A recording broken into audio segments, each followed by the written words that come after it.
এডোখৰ ভূমিক কেন্দ্ৰ কৰি দুটা পক্ষৰ মাজত অভিযোগ আৰু প্ৰতি অভিযোগ। ৰহমতুল্লাহ নামৰ ব্যক্তিজনে উক্ত ভূমি তেওঁৰ বুলি দাবী কৰিছে, কিন্তু আনটো পক্ষই একে ভূমি তেওঁলোকৰ বুলি দাবী কৰিছে।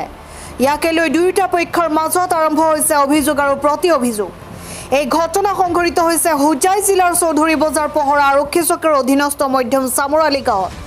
ৰহমতুল্লাহ নামৰ ব্যক্তিজনে ভূমিডোখৰ তেওঁৰ বুলি কৈছে আৰু তেওঁলোকৰ অনুপস্থিতিত আনটো পক্ষই গছ পুলি কাটি দিয়াত চৌধুৰী বজাৰ পহৰা আৰক্ষী চকীত গোচৰো ৰুজু কৰে। আনটো পক্ষই ৰহমতুল্লাহৰ অভিযোগ মিছা বুলি কৈ প্ৰতিক্ৰিয়া প্ৰকাশ কৰে। আৰক্ষীৰ তদন্তত ঘটনাৰ প্ৰকৃত ৰহস্য ওলাই পৰিব, কিন্তু মুতাহিৰ নামৰ ব্যক্তিজনে প্ৰতিক্ৰিয়া প্ৰকাশ কৰি কি ক'লে শুনাই লৈছো। News desk report.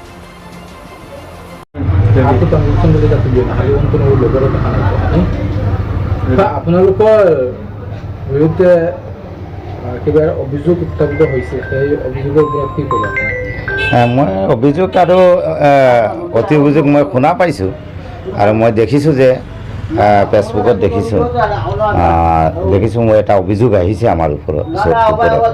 অভিযোগটো সঁচা নে মিছা ৰাইজে দেখিছে। তাৰমানে আমাৰ ইয়াত মাটি আছে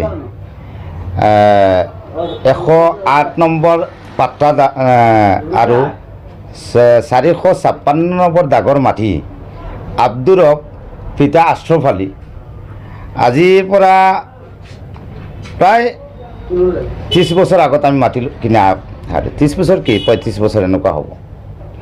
আমাৰ এই পাট্টাখনো আছে ইয়াত, আপোনালোকে কেই নম্বৰ 2 নম্বৰ পাট্টাত আপোনালোকৰ আছে।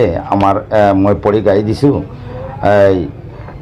চক্ৰ বিষয়াৰ চিটাৰ 10/2/2000 চনত হুকুম মতে সূত্ৰ পাট্টাদাৰ আফতাৰুন নেছা মৃত্যু মাহমুদ আলীৰ লগত পাট্টাদাৰৰ হাজী আব্দুৰ ৰব পিতা আশ্ৰফ আলী 456 নম্বৰ দাগৰ 3 বিঘা মাটি নামজাৰি হৈ পাট্টাত নাম চামিল হৈ থাকে। এই যিটো অভিযোগ তেখেতসকলে কৰিছে, সেইদিনা যিটো দাগ আপুনি উল্লেখ কৰিছে, এই মাটিত আপোনালোক সেইদিনাখন গৈছিলে নেকি? যে হয়, গৈছিলোঁ। আমাৰ মাটিখিনি তেখেতসকলে দিন দিন বেদখল কৰি আছে আৰু এই বেদখল কৰিছে। আমি বেদখলক মাতিছিলোঁ বোলে, বেদখল তোমালোকে যে কৰিছা এইটোতো তোমালোকৰ মাটি নহয়। তেওঁলোকে দাবী কৰিছে তেওঁলোকৰ মাটি, হয়, তেওঁলোকক মানে মাৰপিট কৰাৰ। হয়, তেওঁলোকৰ মাটি আছে। পশ্চিম চাইডৰ মাটিটো তেওঁলোকৰ বিটা আছে, তেওঁলোকৰ বাই ককাইৰ ভাগত পাইছে। এটা বাই ককাইয়ে, ডাঙৰ ককাই যিজনে আমাৰ ওচৰত বিক্ৰী কৰিছে, আমাৰ খুৰাৰ ওচৰত, আব্দুৰ ৰবৰ ওচৰত। আৰু সেই মাটিটো আমি এই তেখেতৰ ঘৰৰ পূব চাইডত আৰু পশ্চিম চাইডত আৰু 2জন বাই ককাইয়ে পাইছে। আৰু তাৰ বাই ককাইয়ে ক'ব আমাৰ কথাটো নহয়, আৰু ইয়াৰ ৰাইজেও ক'ব আমি কিমান দিনৰ পৰা এই মাটিটো আমাৰ বুক দখলত আছে। কিন্তু আমি অজানাত ৰাতি তেখেতসকলে গছ পুলি ৰুই আৰু এই মানে ৰুই পেলাই দখল কৰিব বিচাৰিছিলে। সেই দখলত আমি ৰাতিপুৱা আহি দেখিলোঁ যে ৰাতি কিছুমান মানুহে এইঘৰ মানুহে, যিঘৰ মানুহ ওচৰত ৰহমতুল্লাহ আৰু তেওঁৰ ল'ৰাবিলাকে সেই মাটিটো বেদখল কৰি আৰু গছ পুলি ৰুই দিলে, কলগছ বা কিবা কিবি গছ। তেতিয়া মই সেই গছখিনি আমাৰ যিটো পৰিয়ালৰ মানুহ গৈ পেলাই আমাৰ মাটিটো আমি চফা কৰিছোঁ আৰু নাই, ইয়াত কোনো হাই কাজিয়া হোৱা নাই। অভিযোগ মই এইটোত মানে এটা IC ছাৰকো মই কৈছোঁ, থানাত মই ইজাহাৰো দিছোঁ। যেতিয়া দেখিছোঁ এইটো অভিযোগ, তেখেতসকলে আমাৰ ওপৰতো ইজাহাৰ দিছে, আমিও ইজাহাৰ দিছোঁ আৰু ইজাহাৰ কপিটো অতি সোনকালে আপোনালোকক দিম।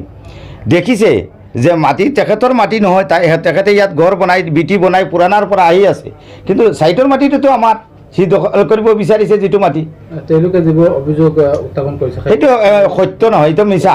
সেইটো আমাৰ মাটিতে আমি আমাৰ গছ পুলি কাটি আমি এইখিনি ধান খেতি কৰিম। এতিয়া ধানৰ খেতিৰ দিন আহিছে, আমি চফা কৰিব লাগিব। কলমজুৱেল আছে, তেখেতসকলে কলগছ ৰুই দিছে আৰু কিবা কিবি গছ আছে, সেইখিনি আমি চফা কৰিছোঁ। আৰু ছাইটত আপোনালোকে গ'লে, ইনভেষ্টিগেশ্যনত গ'লে ছাইটত দেখিব তেখেতসকলে নতুন মানে 2-4 দিন 5 দিন আগতে ছাইটটো আমাৰ মাটিৰ ছাইটটো ভৰাই লৈ গৈ আছে।